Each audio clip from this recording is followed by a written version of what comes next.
అందరికీ నమస్కారం.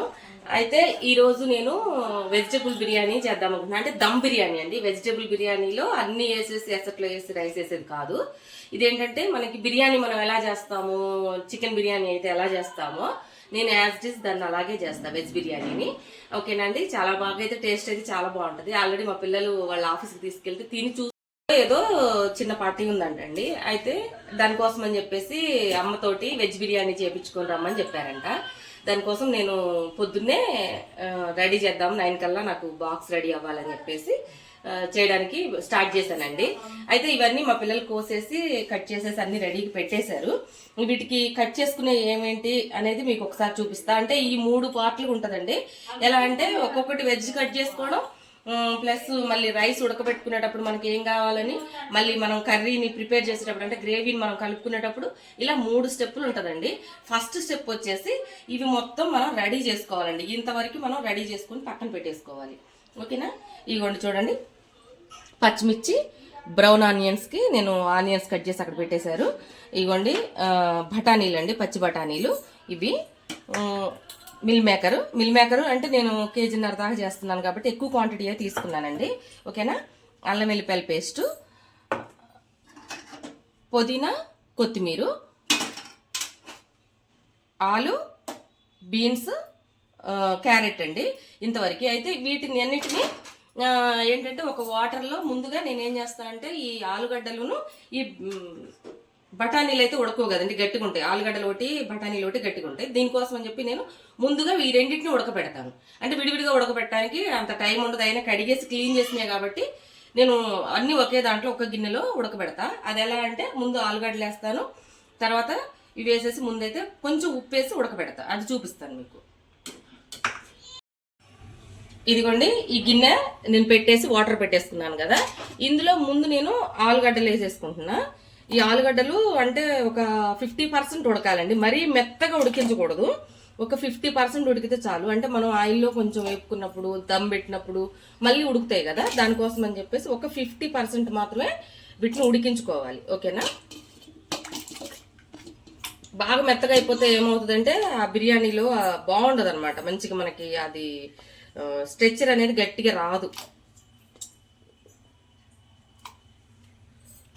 ఇప్పుడు నేను ఈ బీన్స్ కూడా వేస్తున్నా. తర్వాత అన్ని విడదీసుకుంటానండి. ఉడికిన తర్వాత మళ్ళీ మొత్తం పక్కకు పెట్టేసుకుంటా. అంటే ఎందుకు అంత మళ్ళీ అనుకుంటే ఇప్పుడు అన్ని ఒకేసారి వేసేసుకుని ఉడకబెట్టేసుకుంటాం కదా, పని అయిపోతుంది అని చెప్పేసి. అయితే ఇందులోకి నేను సాల్ట్ కొంచెం వేసుకుంటున్నానండి. ఇంకా చూసారా, సాల్ట్ కొద్దిగా. అంటే ముక్కలు అనేది మనకి చప్పచప్పగా ఉండకుండా సాల్ట్ అనేది కొంచెం ఉంటే బాగుంటుంది. వాటర్ ఎక్కువ ఉంది కాబట్టి ఇంకొంచెం వేద్దామండి. ఓకే, ఇది ఒక్క ఉడికిన తర్వాత అప్పుడు నేను ఈ క్యారెట్, బీన్స్, బిన్నీస్ ఈ మూడింటిని మళ్ళీ నేను వేసేసి మళ్ళీ ఒక 10 మినిట్స్ అలా ఉడకనిచ్చేసి తీసేస్తా. వీటిని కూడా మనం మళ్ళీ వేపుకుంటాం కాబట్టి ఇవి కూడా ఒక 50% మాత్రమే ఉడకాలి. ఎక్కువ ఉడకకూడదు. ఎక్కువ ఉడికితే ఏంటంటే వీటి టేస్ట్ అనేది పోతుంది. మనం తర్వాత అందులో కనిపించదు అనమాట, గుజ్జు గుజ్జు అయిపోతుంది. ఓకేనా? అయితే బ్రౌన్ ఆనియన్స్కి మనం ఉల్లిపాయలు వేపుకోవాలి కదండి. నేను ఇటు పక్క ఏమో ఇవి పెట్టేశాను, ఉడుకుతున్నాయి కదా. ఇవి ఉడికే లోపల వీటిని కూడా బ్రౌన్ ఆనియన్స్ కూడా వేయించేసుకుందాము.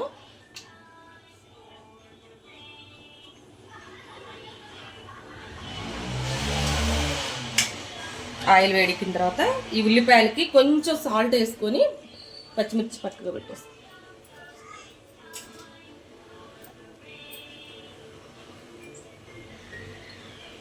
ఈ ఉల్లిపాయ అనేది టేస్ట్ రావాలంటే మనం ఏం చేయాలంటే కొంచెం సాల్ట్ వేసి ఇలా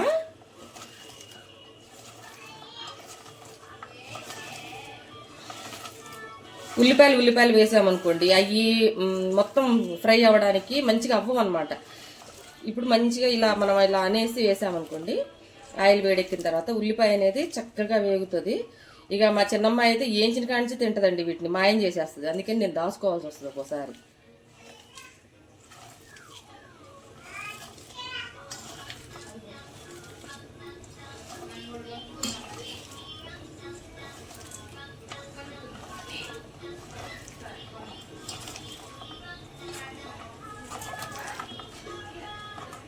ఇలా ఉల్లిపాయలు మొత్తం రేకులుగా విడిపోయేలాగా ఇలాగ మనకి దీనికి అది వచ్చేలాగా కొంచెం వేసేద్దామండి ఆయిల్లో.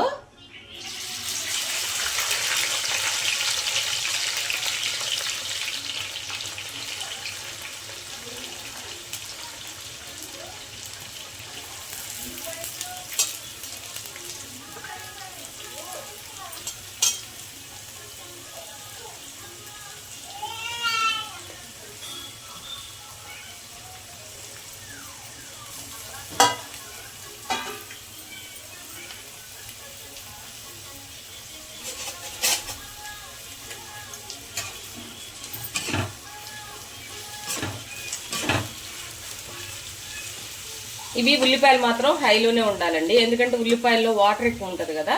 మనకి నూనె బయటికి రావాలి అంటే ఉల్లిపాయలు త్వరగా వేగాలంటే తొందరగా అవ్వదండి.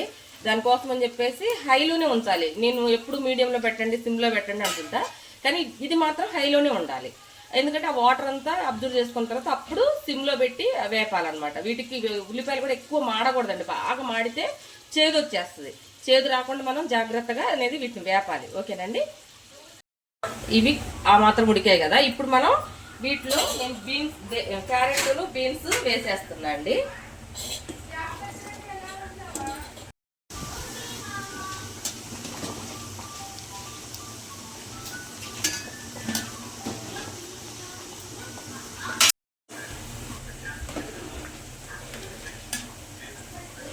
ఇప్పుడు ఇది కూడా ఒక ఉడుకు రానిచ్చిన తర్వాత అప్పుడు నేను బిన్నీస్లు అనేవి అందులో బిన్నీస్ కాదండి, మిల్ మేకర్ వేసుకుంటా. ఓకేనా, ఇది వీటు ఉల్లిపాయలు హై ఫ్లేమ్లోనే ఉంచాను చూసారా. ఇప్పుడు కొంచెం మారుతున్నాయి, ఇప్పుడు కొంచెం వాటర్ అనేది తగ్గుతుంది అనమాట. ఇంకా తగ్గాలి, తగ్గిన తర్వాత అప్పుడు మనం సిమ్లో అనేది పెట్టాలి. మిల్ మేకర్ కూడా వేసేస్తున్నా. ఇవి కూడా ఇందులోనే ఉడకబెట్టేసి జల్లి గిన్నె చూసారా, దాంట్లో నేను వీటన్నిటిని వాడేసుకుంటా. ఓకేనా, ఎక్కువ కాబట్టి చాలా ఎక్కువ ఉండిపోయినాయి, ఇంకా పర్లేదులేండి. మళ్ళీ అన్నీ ఉడకబెట్టడం అంటే నాకు టైం లేదు, అంత టైం లేదు, విడివిడిగా ఉడకబెట్టే టైం లేదు. దానికోసం అని చెప్పేసి అన్నీ శుభ్రంగా కడుక్కున్నాయి కాబట్టి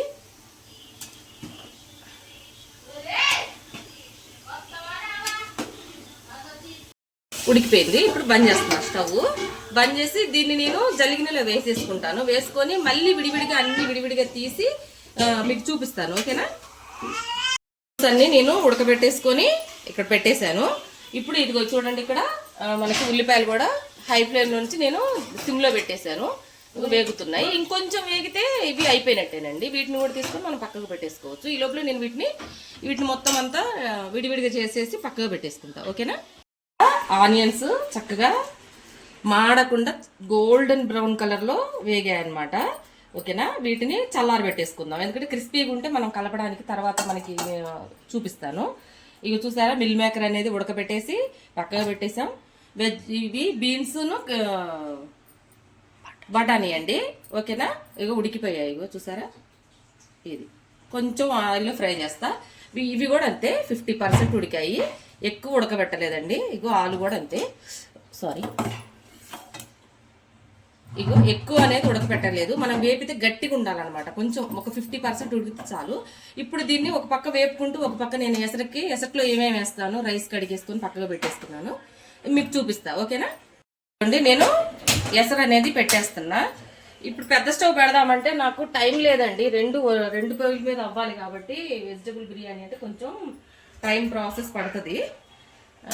ఇగో చూసారా, ఇప్పుడు నేను ఇప్పుడు వాటర్లోకి ఏమేమి వేస్తా అనేది చెక్క, షాయి జీరా, రాతి పువ్వు, యాలుక్కాయలు, ఇది కొంచెమే ఉందండి, జాపత్రి అంటారు కదా, స్టారు, ఇదేమో దీన్ని జాజికాయ, ఇవేమంటారో నాకు తెలియదండి, స్పైసెస్ మొత్తం. ఓకేనా, ఇదేమో సోంపండి, ఇవి పెద్ద యాలుక్కాయలు. ఓకేనా, బిర్యానీకి పెద్ద యాలక్కాయలు. ఇవన్నీ నేను అంటే కేజీన్నర కాబట్టి చేసేది, ఈ కేజీన్నరకి సరిపోను క్వాంటిటీ నేను తీసుకున్నా. వీటన్నిటిని ఇందులో వేసేస్తా.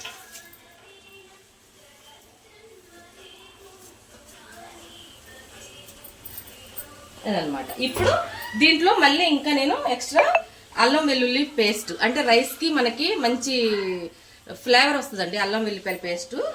ఓకేనా,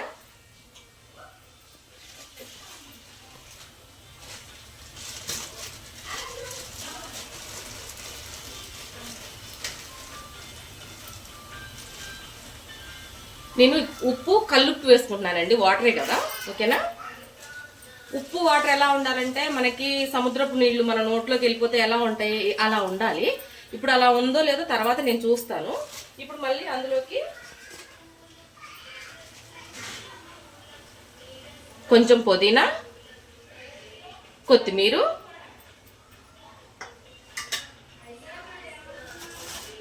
ఈ మిర్చి కూడా వేస్తా అండి, అంటే ఘాటు అనేది రైస్కి పట్టడం కోసం ఈ మిర్చి వేసేసాను కదా.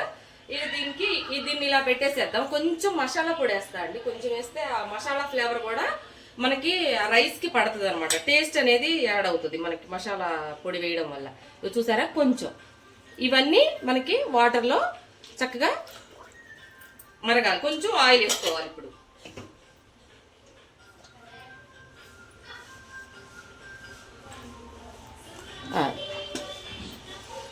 ఇప్పుడు దీన్ని మూత పెట్టేసేద్దాం మనం.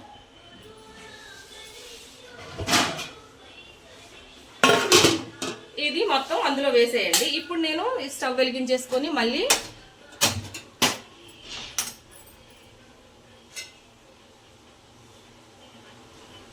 ఉల్లిపాయలు వేపిన ఉంది కదండి నూనె, ఆ నూనె వేసి మళ్ళీ ఇంకొంచెం వేస్తున్నా.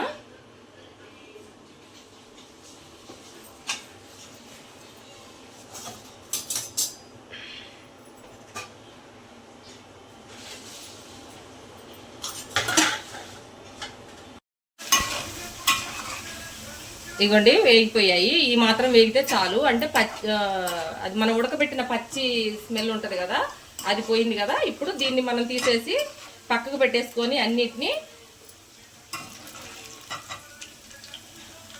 అలాగా మళ్ళీ అంటే దమ్ పెట్టినప్పుడు మళ్ళీ మనకు కొద్దిగా క్రిస్పీ, అంటే గిన్నెకి వేడి ఉంటుంది కదండి, క్రిస్పీగా అవుతుంది. మళ్ళీ మనకి కలర్ అనేది మారుతుంది. అంటే స్టెప్ల వైజ్గా మనం చేసుకున్నామంటే ఎక్కడ ఏది మాడకుండా చక్కగా నీట్గా వస్తుందండి. బిర్యానీ అనేది చాలా టేస్ట్ ఉంటుంది.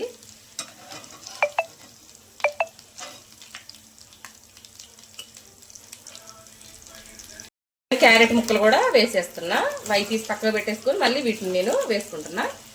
వీటిని తీసి వేసుకున్న తర్వాత మళ్ళీ మనకి బీన్స్ను క్యారెట్ ఉంది కదండి, వాటిని కూడా నేను వేపుకుంటాను. ఈ వేపుకున్నాక మీకు ఈ మిల్ మేకర్ వేపేటప్పుడు చూపిస్తా, ఓకేనా. ఇగోండి చూసారా, అవి కూడా వేయించేసాను. ఇప్పుడు నేను మిల్ మేకర్ వేస్తున్నాను అనమాట. దీన్ని కూడా కొంచెం వేపుకోవాలి నూనెలో.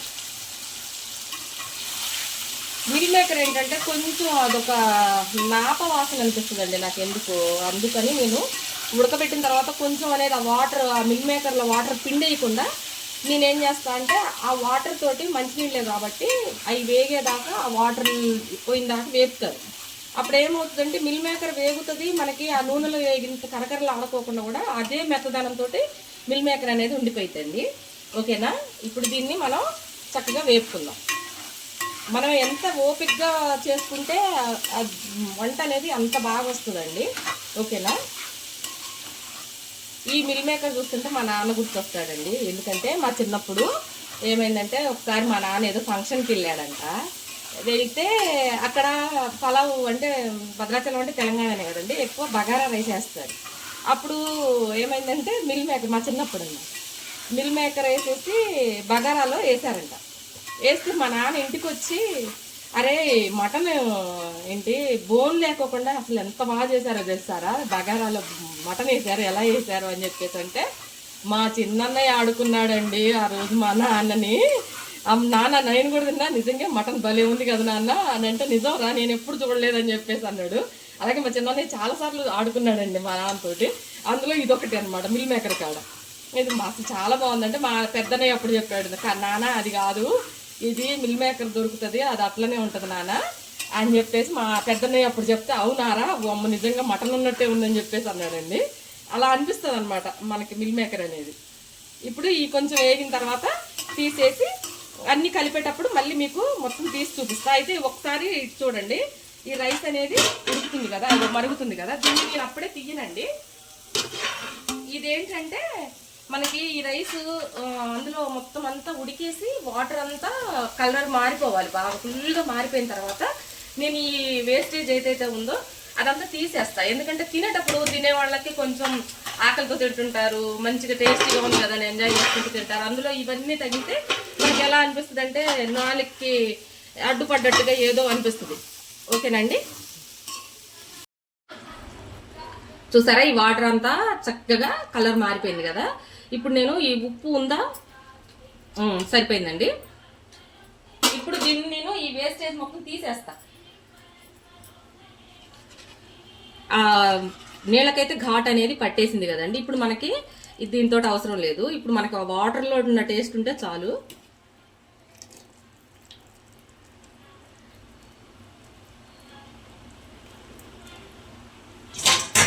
చూసారా ఒక్క ఏమీ లేకుండా వేస్టేజ్ మొత్తం అంతా తీసేసాను.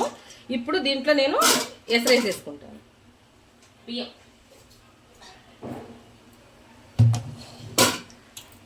ఇది ఎంత అంటే మనకి బాగానే మంచిగా ఉడకాలండి. అంటే ఒక 90% ఉడికితే ఆ 10% అనేది మనం ఉమ్మగిలినానికి పెట్టేసుకుంటాం. మామూలుగా మనకి దమ్ బిర్యానీకి ఏంటంటే ఒక 75% ఉంచుకుంటారు కదా.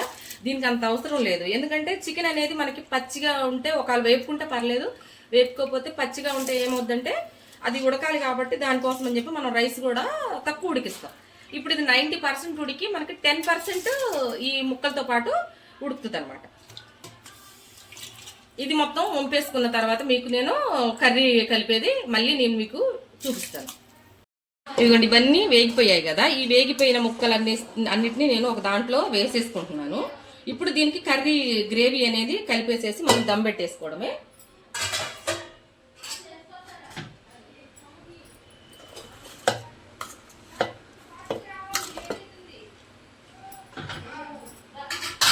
ఇప్పుడు మనం ఇందులో ఏమేమి వేసుకుంటామంటే ఇగోండి, ఆనియన్స్, మనం వేపుకున్న ఆనియన్స్ అనమాట.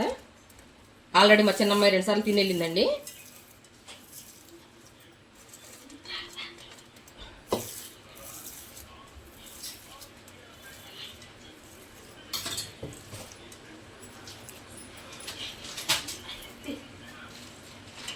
ఇగోండి పెరుగు. పెరుగు ముందే ఎందుకు వేస్తున్నా అంటే ముక్కలు వేగాయి కదండి, మనకి నలగకుండా కొంచెం వాటర్గా ఉంటే కలపడానికి వీలవుతుందని. తర్వాత నేను మసాలాలన్నీ ఉప్పు కారం అన్నీ వేస్తా. ఓకేనండి, ఇందులోనే ఇగో చూసారా అల్లం వెల్లుల్లి పేస్ట్ అనేది ఇగో ఇంత వేస్తున్నా నేను. ఉప్పు తెచ్చావా? అమ్మో,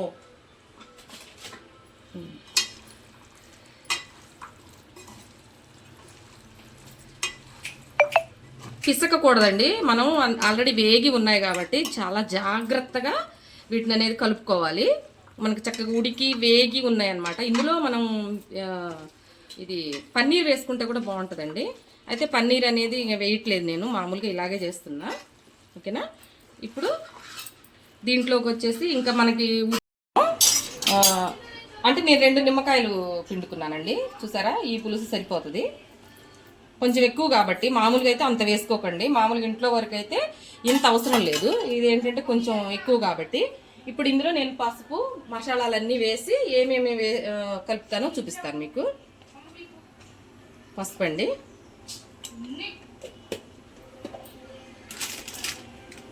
ఉప్పు అందులో రైస్లో వేసుకున్నాం కాబట్టి దీంట్లో మనం కొంచెం వేసుకొని, అంటే ఈ ఆల్రెడీ ఉడికాయి కూడా మనకి ముక్కలకు కూడా మనం వేసుకున్నాం కాబట్టి కొంచెమే వేసుకోవాలి. ఎక్కువ వేసుకుంటే తర్వాత మళ్ళీ సాల్ట్ ఎక్కువైపోయిందంటే ఇబ్బంది అవుతుంది.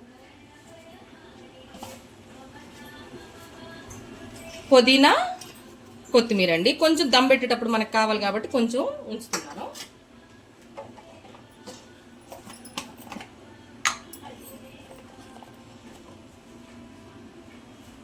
ఇది పచ్చి ధనియాల పౌడర్ అండి.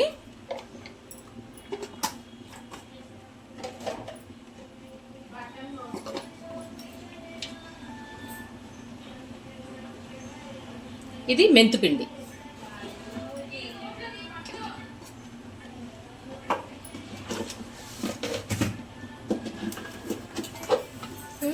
మూతీసి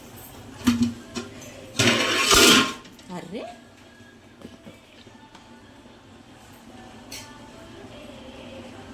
కారం అంటే మనకి స్పైసెస్ అన్నీ ఉన్నాయి కదా, లైట్గా కారం కొంచెం వేస్తున్నా. అల్లం వెల్లిపాయల పేస్ట్ వేసాము, అందులో స్పైసెస్ ఉన్నాయి, మళ్ళీ మనం గరం మసాలా వేసుకుంటాము. వాటన్నిటి కోసం అని చెప్పేసి నేను కారం కూడా కొంచెం తక్కువ వేస్తున్నా, ఘాటు తక్కువ ఉండటం కోసం. చూసారా ఇది గరం మసాలా పౌడర్,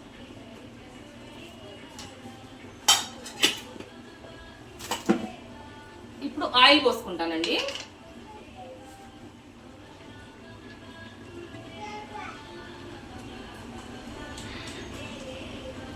కేజీన్నర కదంటే ఆయిల్ ఎక్కువ ఉంటుంది అనుకోకండి, సరిపోతుంది. ఓకేనా?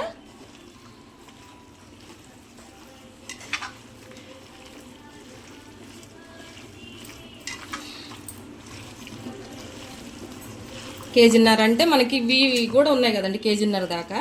మనకి ఇంకా అసలు నూనె కనిపించట్లేదు, చూసారా? నూనె ఏం కనిపించట్లేదు, అంత మసాలా ఏం ఉండదండి, చక్కగా లైట్గా ఉంటుంది. తిన్నాక కూడా మనకి మంచి హాయిగా అనిపిస్తుందండి. నేను నాన్ వెజ్ కంటే కూడా వెజ్ బిర్యానీ అనేది ఎక్కువ ఇష్టపడతారనమాట. టేస్ట్ చాలా బాగుంటుంది. అయితే ఇది కొంచెం సేపు మనం పక్కకు పెట్టేసేద్దాము. పక్కకు పెట్టేసి ఆ రైస్ని వంపేసుకున్న తర్వాత దమ్ పెట్టుకుందామండి. ఇప్పుడు నేను సాల్ట్ చూస్తాను, ఇందులో సాల్ట్ను మసాలా స్పైసెస్ ఎలా ఉందన్నది చూసి మళ్ళీ నేను కావాలంటే మళ్ళీ వేద్దాము. ఓకేనా? ఇంకా నాకు తెలిసి ఇంకా ఆయిల్ కొంచెం అయితే పడుతుందండి.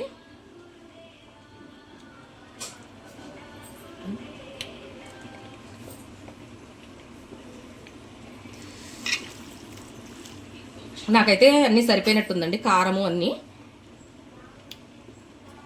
కరెక్ట్ సరిపోయినాయండి. చాలా బాగుంది, టేస్ట్ అయితే బాగుంది.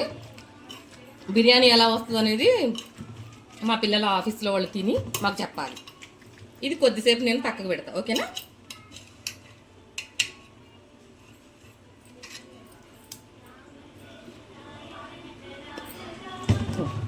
పెద్ద గిన్నె అనేది తీసుకున్నా. ఇప్పుడు దీంట్లో మనం ఈ కలుపుకున్న కర్రీ ఉంది కదా, కర్రీ అంతా వేసుకొని నేను దమ్కి పెడతానండి.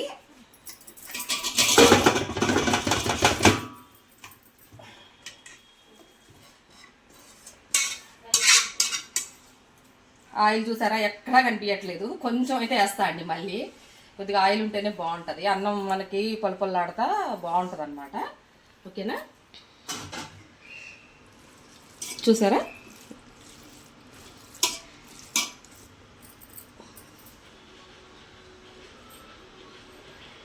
కొంచెం వేస్తున్నా.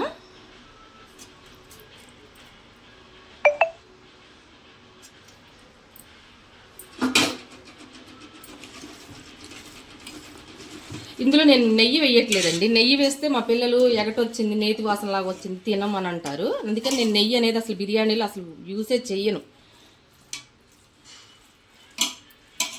ఇప్పుడు ఇది ఇలా పెట్టాను కదా,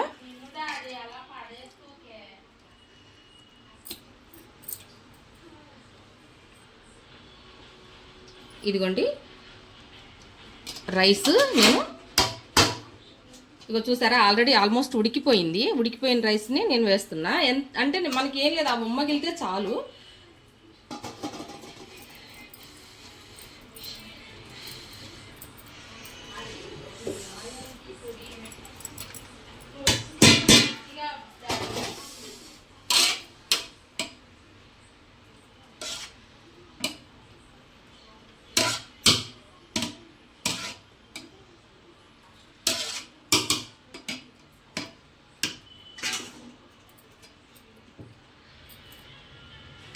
ఇప్పుడు ఇందులో ఫ్రైడ్ ఆనియన్స్,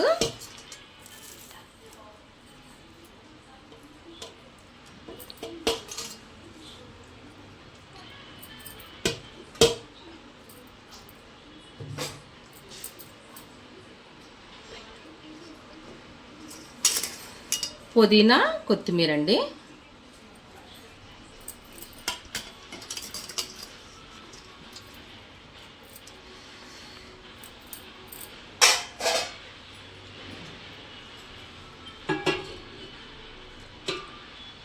ఇప్పుడు ఇది గంజి ఉంది చూసారా, నేను శుభ్రమైన గిన్నెలో పంపుకుంటాను. కొంచెం అంటే మనం అన్నం ఉమ్మగిల్లేటప్పుడు మనం వాటర్ అందులో ఉంటుంది. మనం ఇది ఏంటంటే జల్లి గిన్నెకి వేస్తాం కాబట్టి అది మనకి కింద ఉన్న ముక్కలు మాడిపోకుండా ఉమ్మగిల్లేటప్పుడు ఈ వాటర్ అనేది మనకి ఉపయోగపడుతుందండి. మాడదనమాట, మనకి మాడే అవకాశం అనేది రాదు. అలాగే ఇగో చూసారా, నేను బీట్రూట్ జ్యూస్ని అంటే కలర్ వేయట్లేదండి, బీట్రూట్ జ్యూస్ నేను వేస్తున్నా. అంటే మనకి హెల్దీకి హెల్దీ ఉంటుంది, ప్లస్ కలర్ కూడా మనకి బాగా వస్తుంది. ఇదండి. ఇప్పుడు నేను దీని మీద మూత పెట్టేసుకుంటాను. ఇప్పుడు దీన్ని స్టవ్ మీద పెట్టేసుకుంటా. స్టవ్ మీద ఒక పెనం, అంటే నేను వేస్ట్ పెనం ఒకటి పెట్టుకుంటా అండి. అంటే నేను ఇది ఆమ్లెట్లు అవి వేసినప్పుడు పెడతా అనమాట. దీన్ని వేస్తా. ఇప్పుడు దీన్ని సిమ్లోను కాదు, అలా అని మీడియం ఫ్లేమ్ కూడా కాదండి, నార్మల్గా పెట్టాలి. పెట్టి ఇది పెట్టేయాలి. చాలా వెయిట్ ఉందండి. ఓకేనా? ఇప్పుడు ఈ గంజి గిన్నె ఉంది కదా, దీన్ని పెడతా. అబ్బో, గాలి పోకుండా నేను ఇలా వెయిట్ అనేది పెడుతున్నా. ఇదండి, మనం 15 నిమిషాలు ఉంచుదామండి. ఎందుకంటే మొత్తం ఉమ్మగిల్లాలి కాబట్టి, కింద మనం పెనం పెట్టాం కాబట్టి మాడే అవకాశం అయితే ఎక్కడా ఉండదు. ఇప్పుడు ఆల్రెడీ మనం టైం చూసుకొని ఒక 15 మినిట్స్ దీన్ని ఇలా ఉంచుతాం. ఉంచిన తర్వాత అప్పుడు చూపిస్తాను మీకు. ఓకేనండి? ఇదిగోండి, ఇప్పుడు 15 నిమిషాలు అయిపోయింది. ఇప్పుడు నేను స్టవ్ కట్టేస్తున్నా. ఓకేనా? ఇప్పుడు చూద్దాం దీన్ని ఎలా వచ్చిందండి.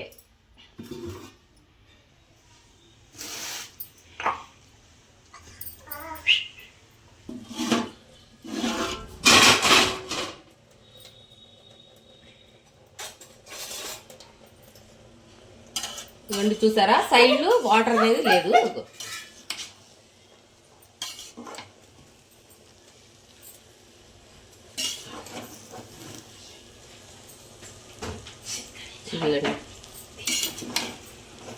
ఇది ఎక్కువ కారం కూడా ఉండదండి, మనకి చాలా లైట్గా ఉంటుంది. మనకి బిర్యానీ తిన్నామా అన్నంత కూడా అనిపించదు. మనకి బాగుంటుంది అనమాట, మంచి రైస్. ఓకేనా? ఇదనమాట నా వీడియో. కన్నా మీకు నచ్చినట్టయితే లైక్ చేయండి, షేర్ చేయండి, సబ్స్క్రైబ్ చేసుకోండి. ఓకేనా అండి? Thank you.